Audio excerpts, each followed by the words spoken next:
Abre a tua Bíblia aí, por enquanto, em Salmo capítulo 34. Quero introduzir a palavra fazendo algumas perguntas, né? Convidando você a pensar comigo. Às vezes a gente está buscando mudanças e transformações na vida, né?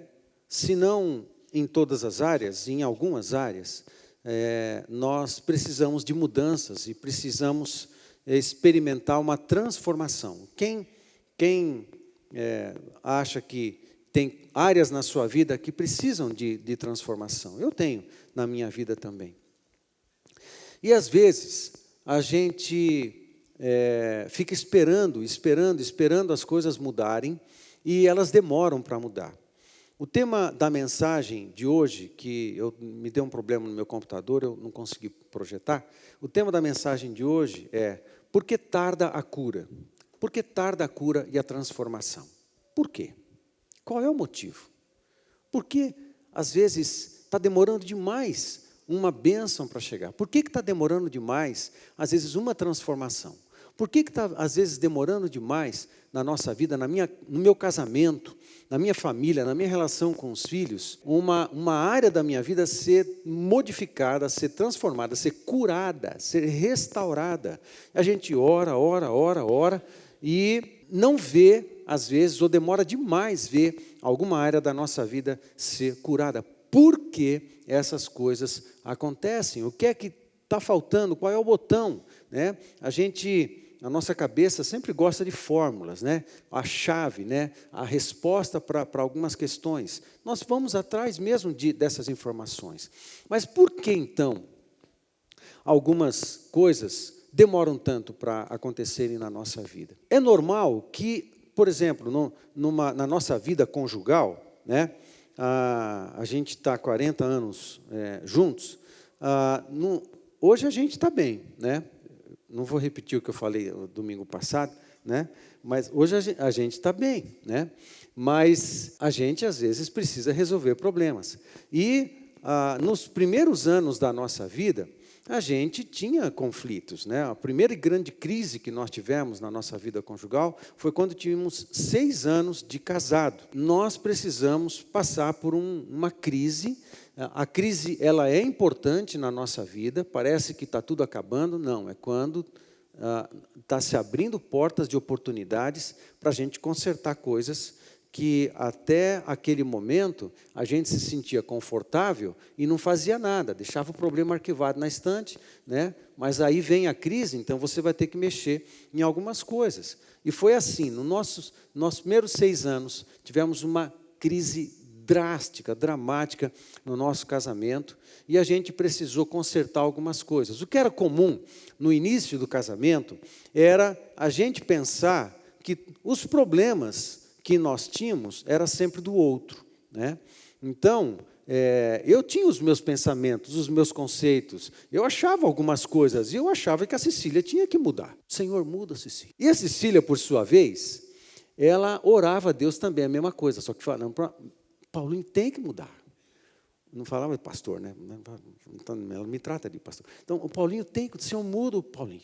Muda o Paulinho. Muda, mas não aguento mais o Paulinho. Deus, está difícil aguentar o Paulinho. Muda o Paulinho, porque está ruim o negócio. Muda. Então, é sempre o outro que tem que mudar.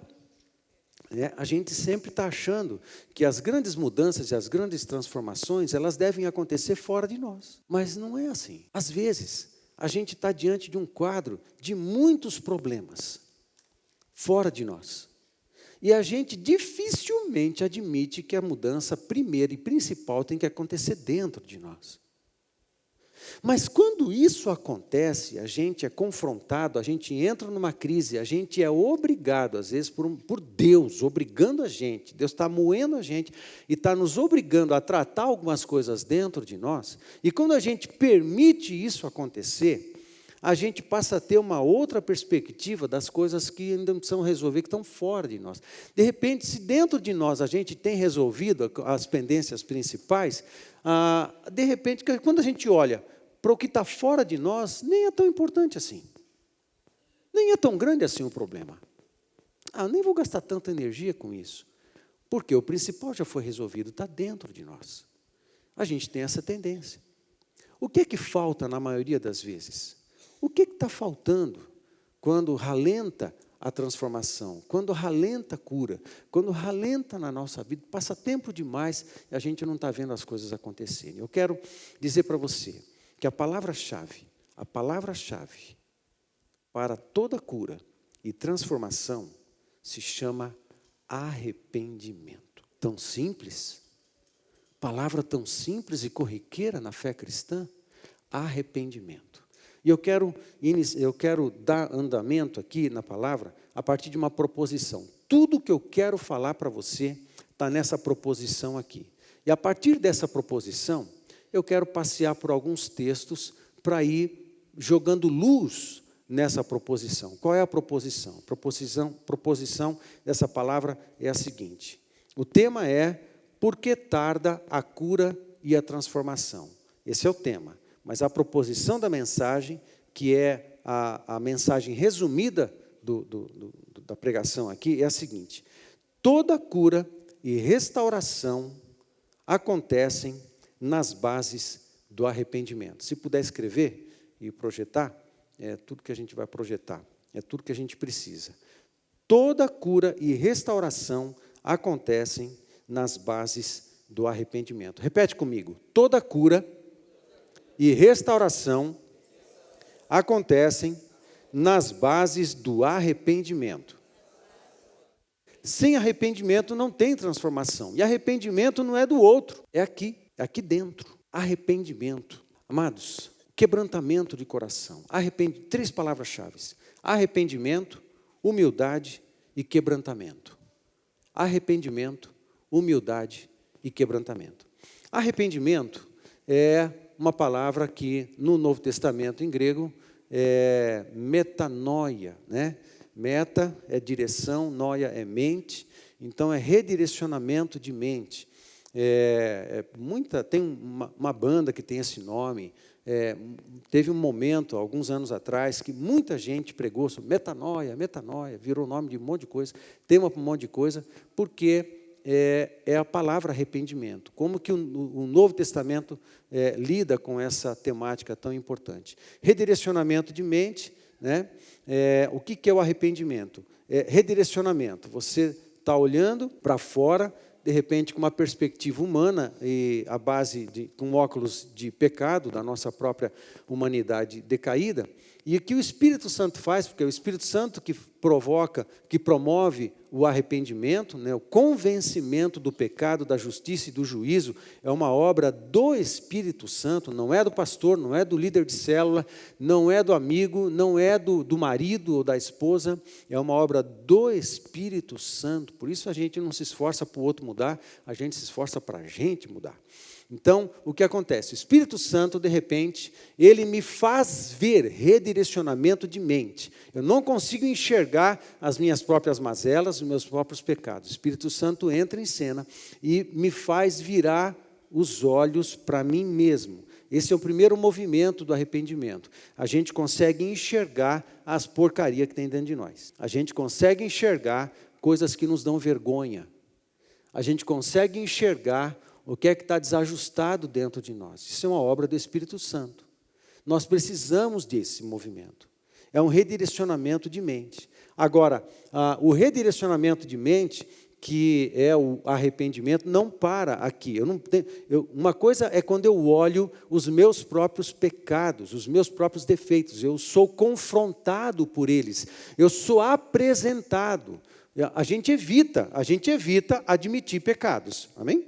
Né? A gente evita admitir pecados, admitir que a gente está errado, admitir fraqueza, admitir falha, admitir tudo. Não. Existe um monstro dentro de nós que às vezes grita forte, levando a gente a resistir à admissão, a não admitir os nossos próprios pecados. Então, a gente tem que vencer isso, a gente tem que vencer, é com a gente. Então, esse é o primeiro exercício que o Espírito Santo faz. A gente olha para a gente mesmo e a gente é confrontado por nós mesmos. A gente tem uma perspectiva de quem a gente é. Aí vem todos os sentimentos, todas as sensações espirituais de arrependimento, de quebrantamento, que a gente chama de arrependimento também, quebrantamento, a gente tem vergonha, a gente olha e fala assim, a gente precisa de Deus, Senhor, eu preciso do Senhor, tem muita coisa para curar aqui, me perdoa, me perdoa, me perdoa, daí vem os pedidos de perdão. Mas o movimento não para quando a gente contempla as próprias mazelas. O movimento continua, porque aí a gente vê, o Espírito Santo movimenta os nossos olhos, os olhos do nosso espírito, para a gente ver Jesus. Aí a gente vê Jesus e vê que Jesus levou sobre si todos os nossos pecados. Todas essas falhas, todas as nossas mazelas, todas as nossas enfermidades, foi tudo está lá na cruz do Calvário. Então, o movimento do arrependimento, eu contemplo a cruz e eu me vejo na cruz. Amém? Estão comigo? Isso é movimento do arrependimento. Eu me vejo na cruz. Aí, quando eu me vejo na cruz, eu vejo o preço do meu pecado que levou Jesus para a cruz, mas eu também contemplo o fato de que o autor da vida doou a sua própria vida por mim, mas no terceiro dia ele ressuscitou. Ele voltou à vida para me dar vida. Então, nesse ponto, eu creio na obra que Jesus fez. O que é necessário para a salvação? Arrependimento e... O que o Novo Testamento diz que é necessário para a salvação? As únicas duas coisas, não tem três, não tem uma, não tem três, não tem mais de três. Não, só tem duas coisas necessárias para a salvação. Primeiro, arrependimento e fé. Depois que o Espírito Santo nos faz dar esses movimentos, eu olho para Jesus e creio, eu creio em Jesus Cristo. O arrependimento provoca uma demolição das estruturas do pecado dentro de mim. O arrependimento é que desconstrói as estruturas de maldade, de orgulho, de violência, de baixa estima. É o arrependimento. Até baixa estima? Sim. Arrependimento de pecados. Eu nego a obra de Cristo e nego o que Ele fez para mim se eu fico preso nas minhas baixas estimas, na minha baixa estima.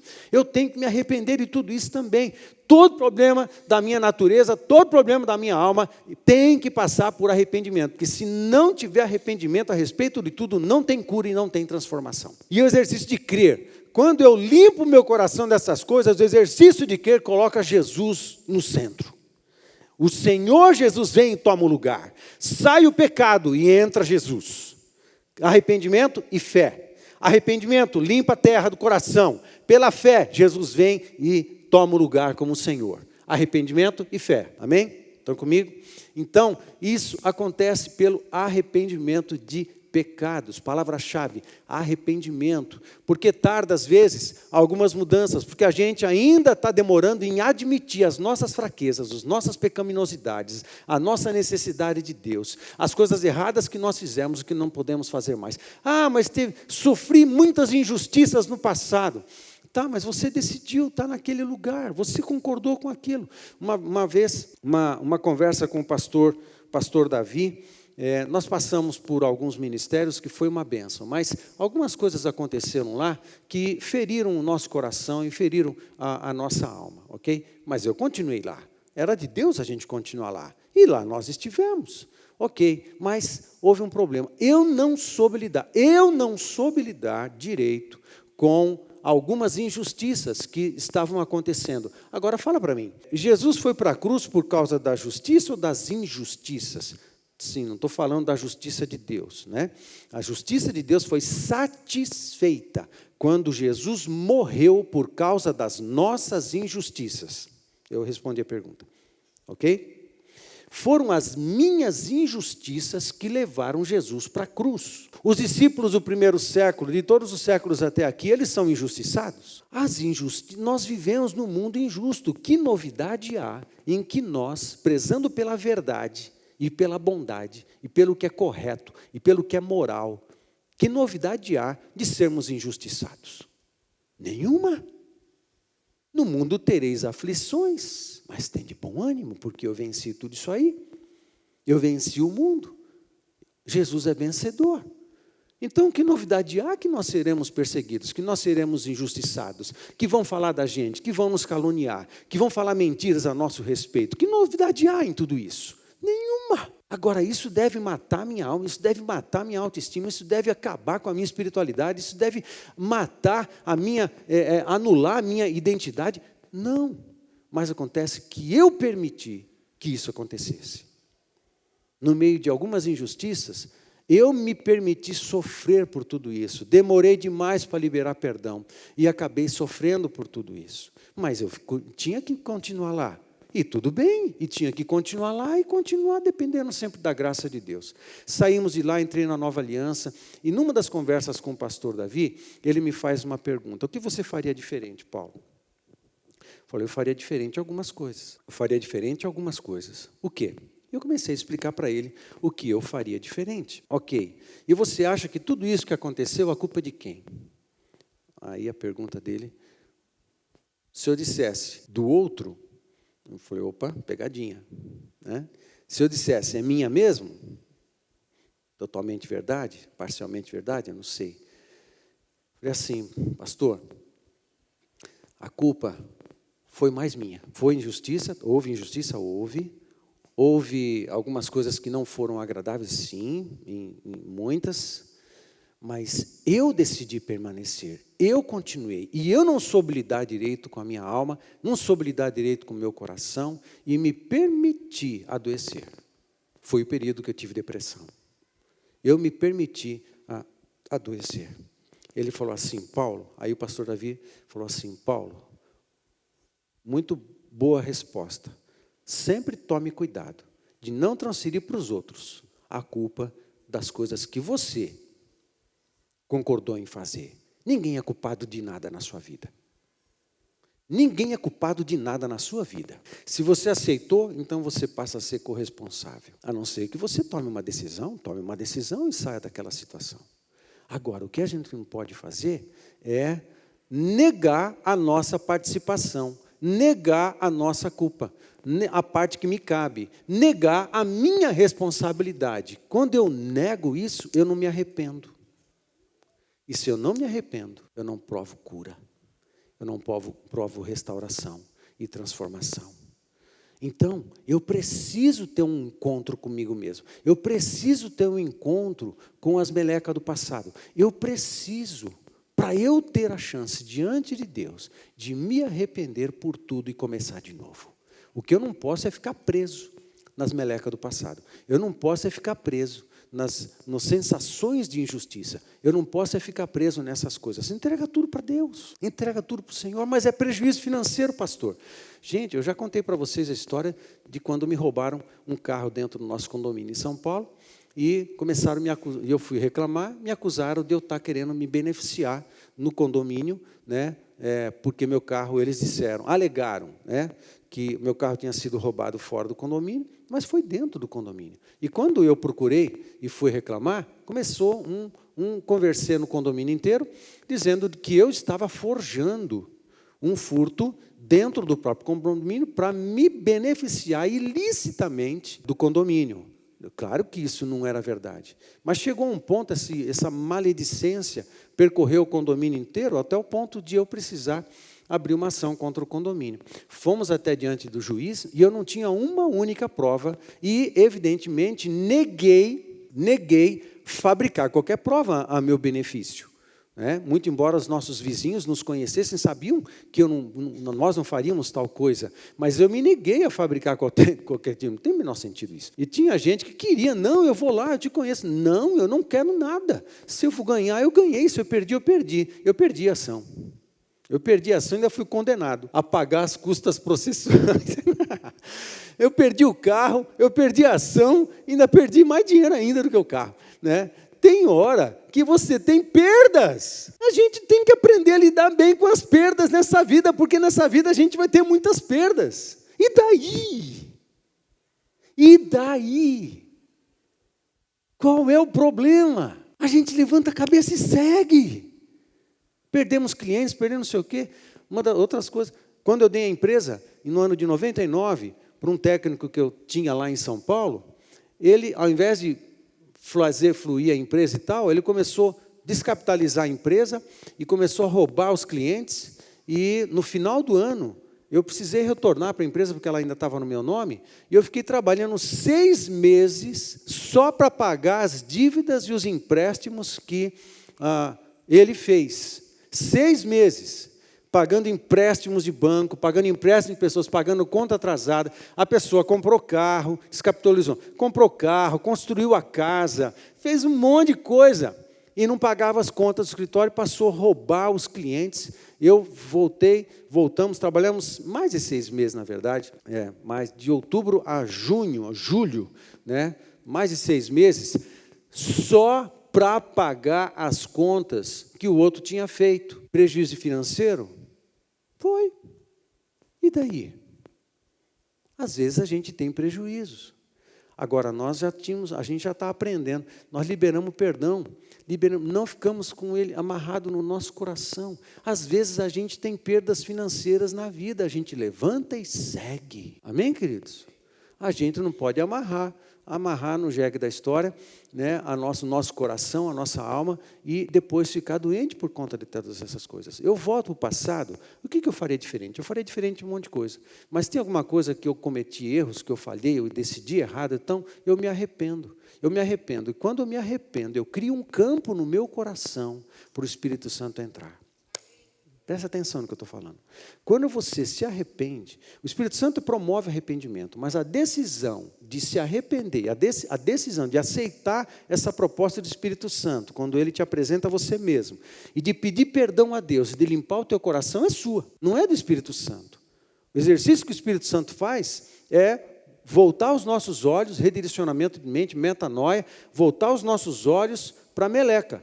E agora, o que você vai fazer?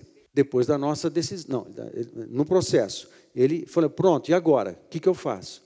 Eu vou me arrepender, eu vou me pedir perdão. Senhor, eu não quero essa sujeira dentro de mim. Limpa o meu coração, limpa a minha alma, limpa a minha história, limpa o meu emocional, limpa a minha saúde mental, limpa tudo. Espírito Santo, limpa. Quando ele faz isso.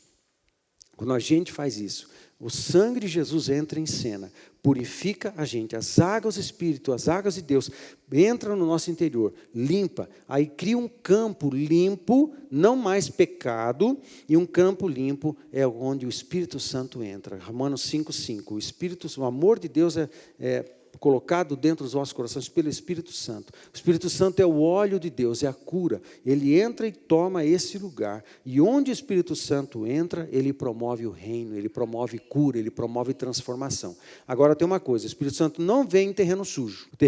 O Espírito Santo não vem em terreno sujo. Jesus não assenta o seu trono em cima de terreno sujo. A gente tem que pedir perdão, a gente tem que se arrepender, a gente tem que pedir perdão, a gente tem que chorar às vezes diante de Deus.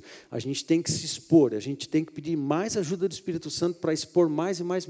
Mas a gente tem a chance de pedir perdão, aí todo o terreno do nosso coração é limpo, aí sim o Espírito Santo vem. O Espírito Santo que ajudou a limpar, né? Mas ele vem e ele se estabelece, aí o senhorio de Cristo. Sai o governo do pecado, Romanos 6:12. Amém, queridos? Sai o governo do pecado e reinicia um tempo novo debaixo do governo de Jesus. Porque onde há o reino de Deus, aí há paz, justiça e alegria. Paz, justiça e alegria. Aonde há o reino de Deus, aonde está o reino de Deus, aí há paz, justiça e alegria. Aí Jesus vem e se estabelece paz, justiça, não é do mundo, alegria. Uau. Fomos entristecidos, não tem problema, a alegria de Jesus é maior. Fomos injustiçados pelo mundo, e daí a justiça de Deus é sobre nós e cobre a nossa vida. Amém? Isso acontece. Agora, isso acontece nas bases do arrependimento. Por que tarda algumas transformações na nossa vida? Porque a gente é cabeção, porque a gente é cabeça dura, porque a gente resiste em admitir as coisas, resiste em admitir as nossas fraquezas, resiste a admitir que a gente está errado, resiste a admitir que nós falhamos, a gente resiste a admitir que eu errei, eu preciso mudar, e eu vou mudar. A coisa mais imbecil do mundo é você cometer um erro e depois continuar no erro, e depois lutando pelo erro, e ainda defendendo a bandeira do erro, por questão do quê? Se justificando, por quê? Em nome do orgulho? Não, se há um pecado do orgulho, o orgulho é um Deus, Romanos 6:12. O pecado exerce governo. Quando ele está, existe um demônio. E ele é que está exercendo o governo. Ele é que está exercendo o governo. Como é que a gente acaba com o governo do pecado em nós? Pelo arrependimento. Portanto, o arrependimento é a coisa mais poderosa. Ele destrói os poderes das trevas. Uma vida inteira impregnada com o pecado. Num momento em que o Espírito Santo revela ao nosso coração, a gente se arrepende. O que está acontecendo? Com o arrependimento, todas as cadeias, todas as correntes, todas as estruturas da maldade, elas são destruídas. Todo o governo do pecado dentro de nós, dentro da nossa casa, dentro da nossa família, tudo isso é destruído pelo arrependimento. E pelo arrependimento tem a chance de clamar perdão ao Senhor, aí acontece a purificação, e Jesus vem e toma esse lugar, mudança de governo. Uma cidade funciona assim também. Uma cidade precisa se arrepender. Uma nação precisa se arrepender dos seus pecados.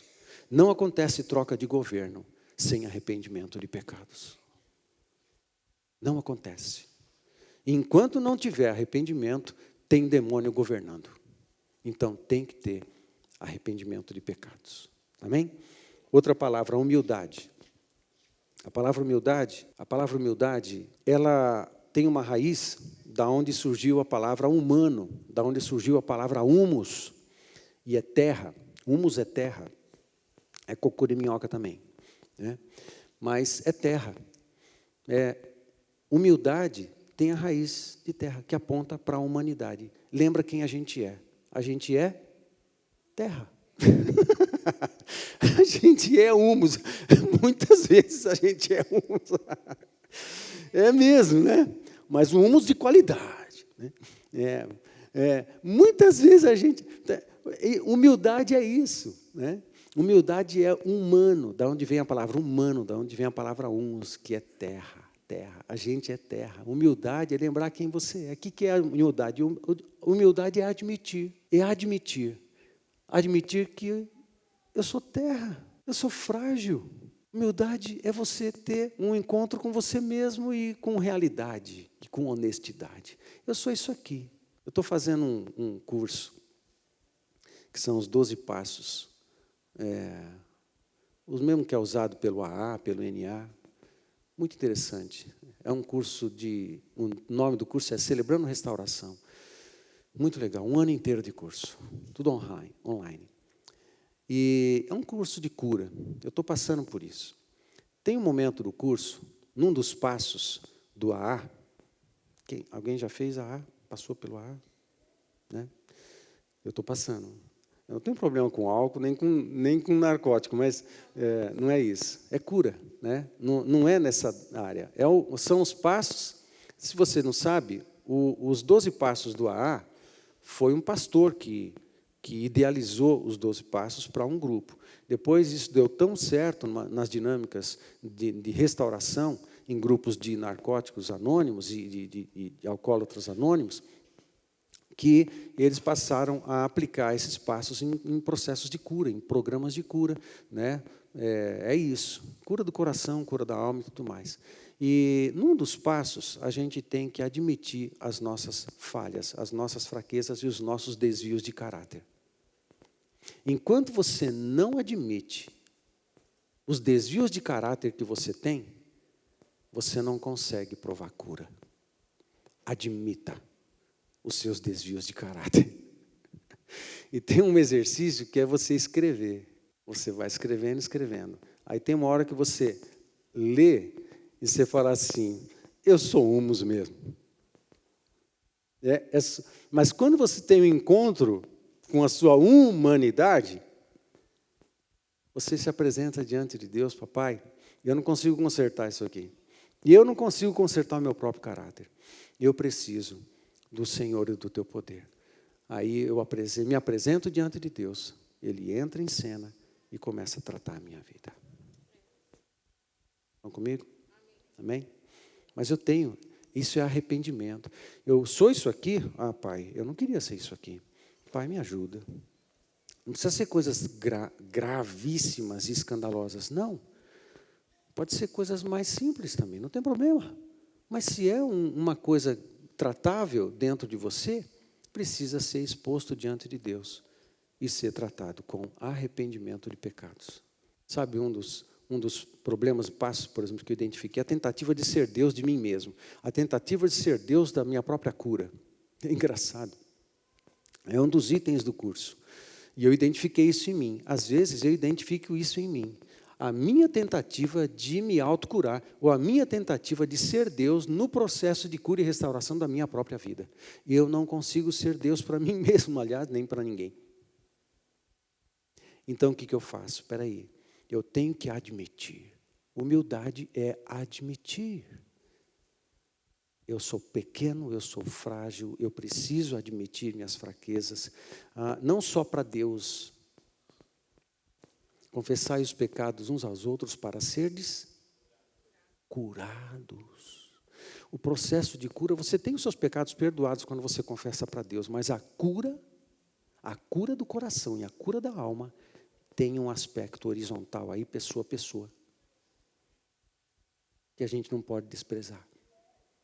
E quando você senta diante de uma pessoa madura para falar, olha, meus defeitos de caráter são esses aqui, olha, isto é grande, Aí você é humus, eu sou humano. Aí o meu conceito de dependência da graça de Deus multiplica. Eu preciso mais de Deus do que eu penso. Eu preciso mais da misericórdia do que eu penso. Eu preciso mais do perdão do que eu penso. Eu preciso mais de Deus do que eu penso. Então eu quero mais de Deus. Eu vou passar mais tempo com Ele. Eu preciso mais do seu abraço, eu preciso mais do seu poder.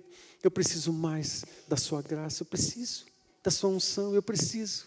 Eu sou totalmente dependente de Deus. Eu não fui criado com autonomia. Nós fomos criados no Éden como dependentes. Não nos foi atribuído autonomia na nossa criação. E mesmo antes do pecado, nós fomos criados com uma natureza dependente de Deus. Eu não subsisto. Deus subsiste em si mesmo. Eu não subsisto. Eu não existo por mim mesmo. Eu não posso comandar a minha própria vida. Eu preciso do Espírito Santo. E se Deus não comanda, o diabo comanda. Amém, queridos? E a terceira palavra, aliás, humildade, né, que é terra. A terra que se molda é aquela que é regada por água, vira barro, né? Jesus é humilde ou não é? Jesus era pleno, Ele é pleno, mas Ele se humilhou, Ele virou terra e assumiu nele mesmo, no seu próprio corpo, as mazelas do meu humus. Posso usar isso? Vocês ficam escandalizados de usar essa expressão? Né? Jesus assumiu no seu próprio corpo, Ele se fez terra, Ele se fez humano, Ele se fez gente como eu, não, só que sem pecado, como nós. E Ele se humilhou. Interessante demais. Como eu amo Jesus.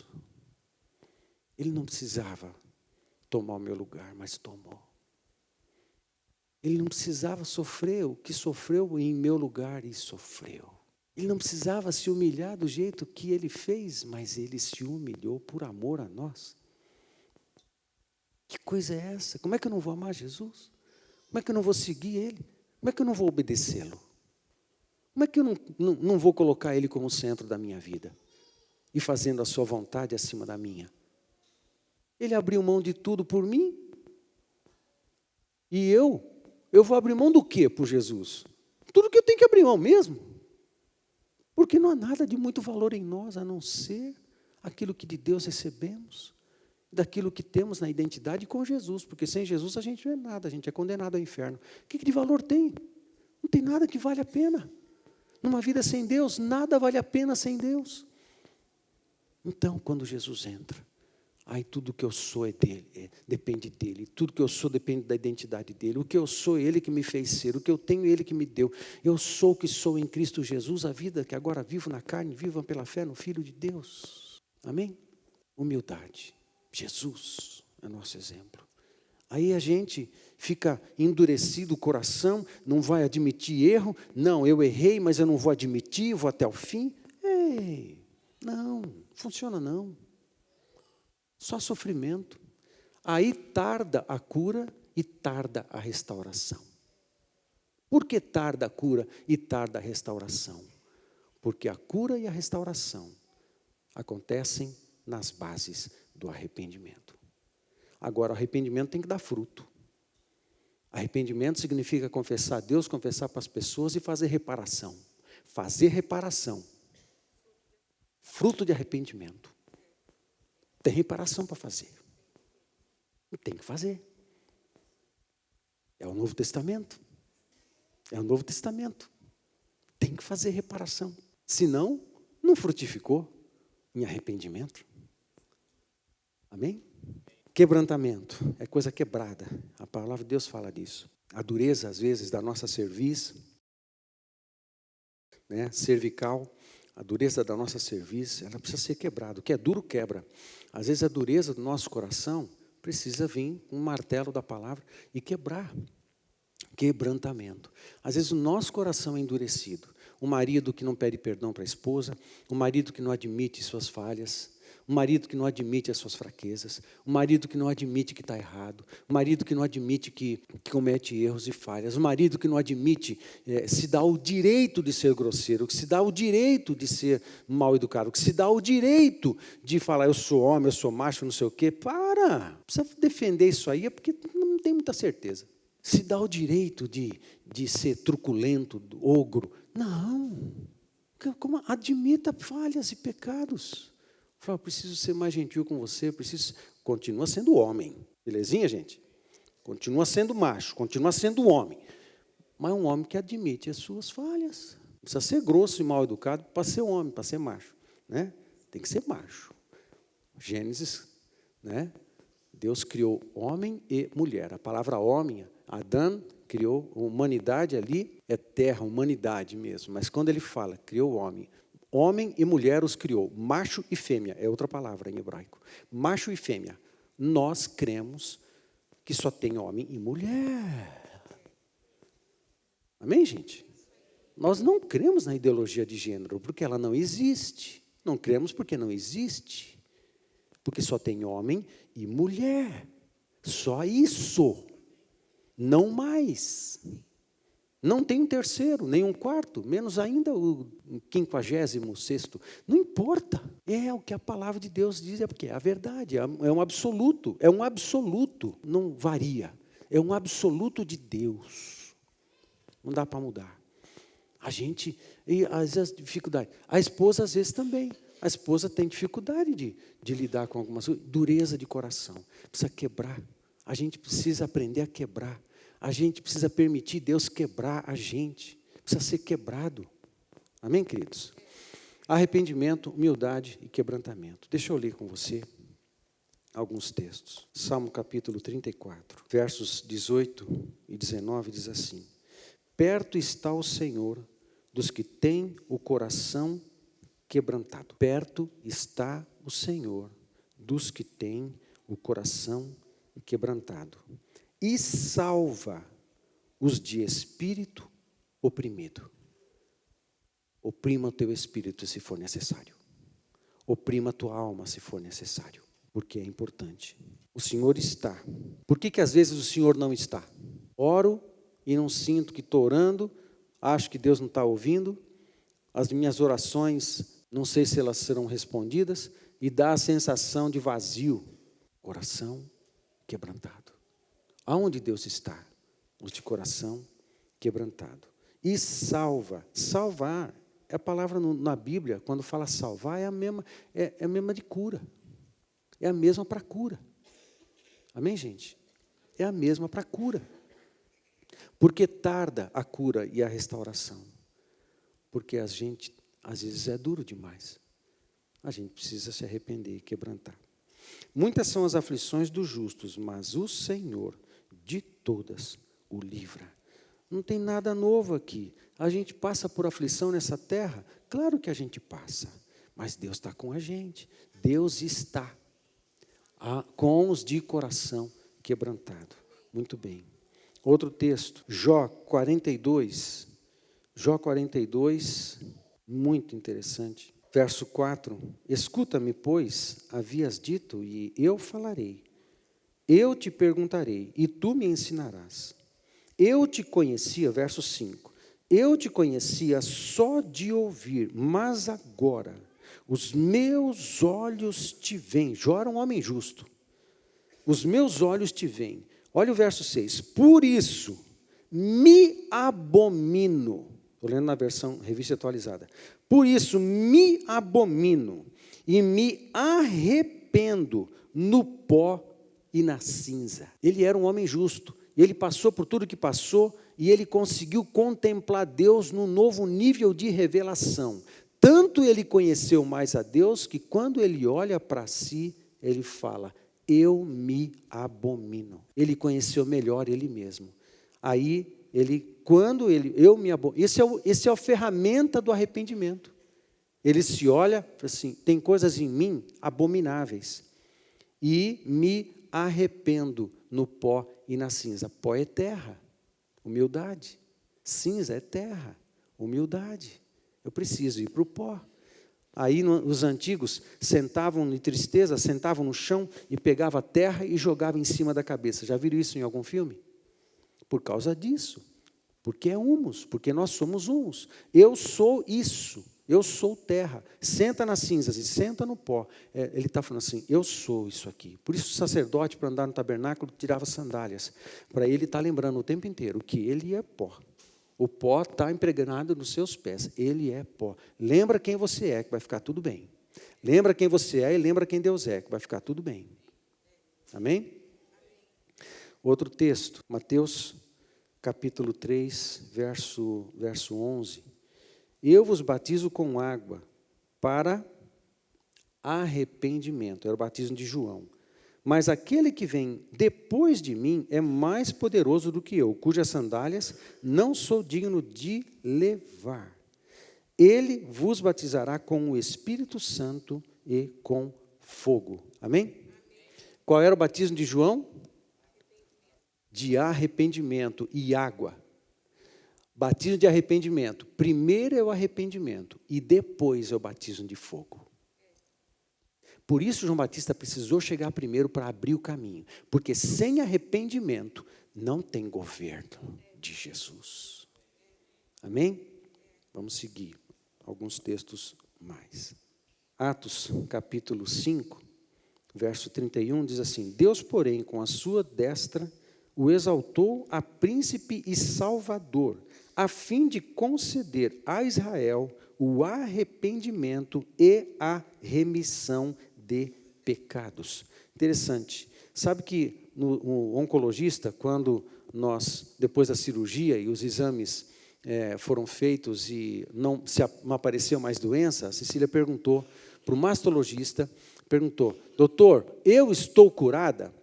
Ele não respondeu, eticamente ele não ia responder tal coisa, mas ele disse, Cecília, a gente vai continuar o tratamento e vai entrar em muitas outras fases.